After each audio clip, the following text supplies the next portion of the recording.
Hey guys, Ronan Unchained, and I am here to do a review for a show that is very dear to my heart, and I just finished watching its latest season. I'm talking about Star Wars Rebels Season 3.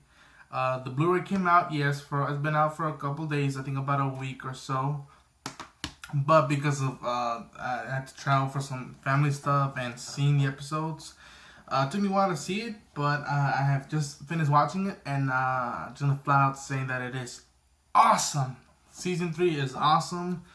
I have to rewatch. I might have to rewatch it again and rewatch season 1 and 2 to balance it out. But currently, right now, the mood I'm in, it is my favorite season, and I think overall, I love all the past two seasons, but this season has more favorite episodes that I have in my mind, at least for me, in my opinion. But I'm just gonna let's get down to it. So now Ezra, Kanan, Hera, Sabine, Zeb, Chopper, and AP5. I'm gonna get butchered. It's AP5 or AB5. I forgot. I'm already miscalculating. But the crew of the Ghost ship that's in Phoenix Squadron is back. And now, after going through stuff, whether it be the Inquisitors, Darth Vader, there's a new threat, and his name is Grand Admiral Thrawn. Now, I'll flat out say that I am a Star Wars fan, but I'm not too familiar with the character. Before seeing the show, I had only known basic stuff that he's a Chiss, which is another alien race, that he sort of had to earn his way through the rankings because of how the Empire sees aliens in the Imperial fleet or the Empire in general.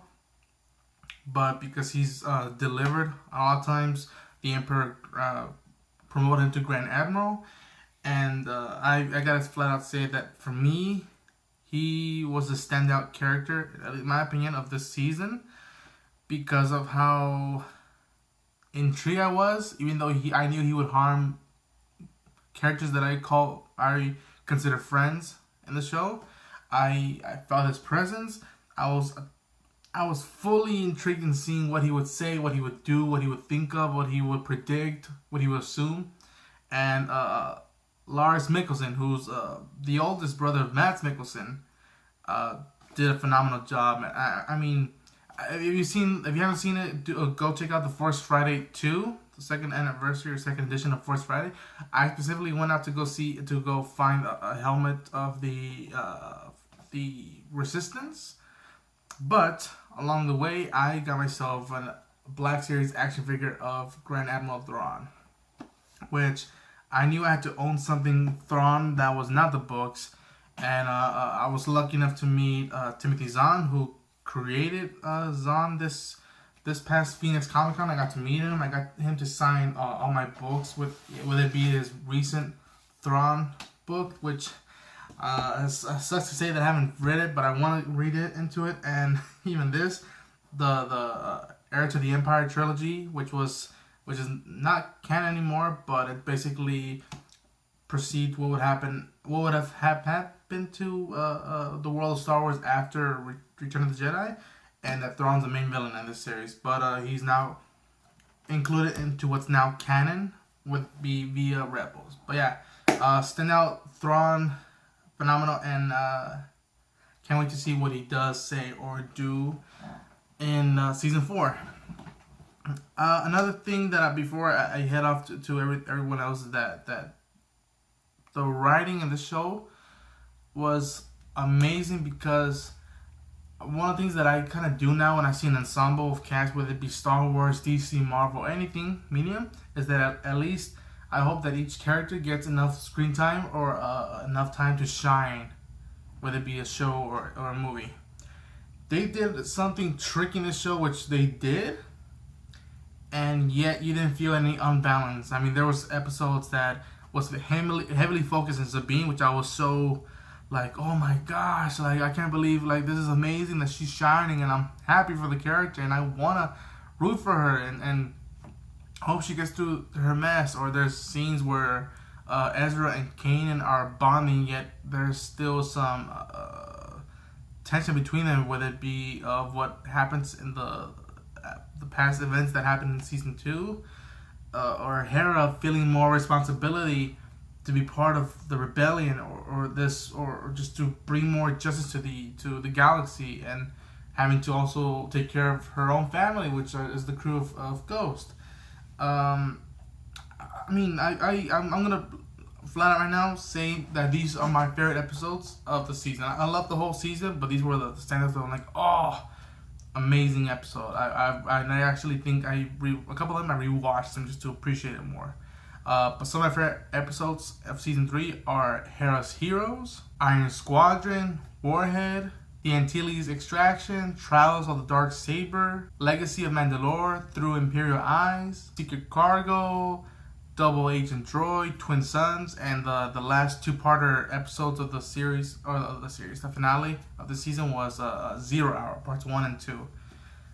Phenomenal. Those were my top picks, and I gotta tell you, man, I felt more danger for the crew, and also the effects that the galaxy would have, and you understand more why you would root for the rebellion, why you feel the need to help others, and I think that I at least before the show was made, I think I would love another ensemble crew than I would out of Leia, Han, Luke, Chewie, 3PO, and R2. Then this show pops up, and I love them just same level. And then Force Awakens pops up, Rey, Finn, Poe, BB-8. It's amazing what Lucasfilm is doing now with the universe of Star Wars, and it knows when to shine your heart, and it knows when to pull you down and rip you to pieces. Because there's moments where I'm like, no, I can't believe this is happening, or there's danger on the horizon, and I just hope that no one gets hurt. And one of the cool key things that the writing does for this show is that the myth of the Force. My opinion is not midi-chlorians, it's not science, it's an energy field that creates all living things, that surrounds us and binds the galaxy together. All that, a little bit more of the history and what people may think of it, what's really interpreted, is at least what I saw explored in the episodes. And the trailers are showing the Bendu, the good and the dark. It gets you thinking, man. It gets you thinking about the Force and how Jedi's perceived it, and how what it should be at the end of the day. And I hope if you watch the season and you would flip out, be like, wow, I never thought of this, or I never thought that the Force will be able to do this. Another addition to the show that they've been doing perfectly in this, I found that the strongest was the music, the sound of this season is when there's moments of war, you feel the symphony or the background, that there's adventure. When there's dangers, you felt like our hero's gonna make it out. Is this where we lose someone? And hearing classics guns like when a blaster goes off, or a droid or chopper even, it's just something to warm up what you know and appreciate out of Star Wars. I have to debate right now which ending was stronger, whether it be season 2's ending or this ending for season 3, just because of whether it be personal stuff with the characters or where we go from then on.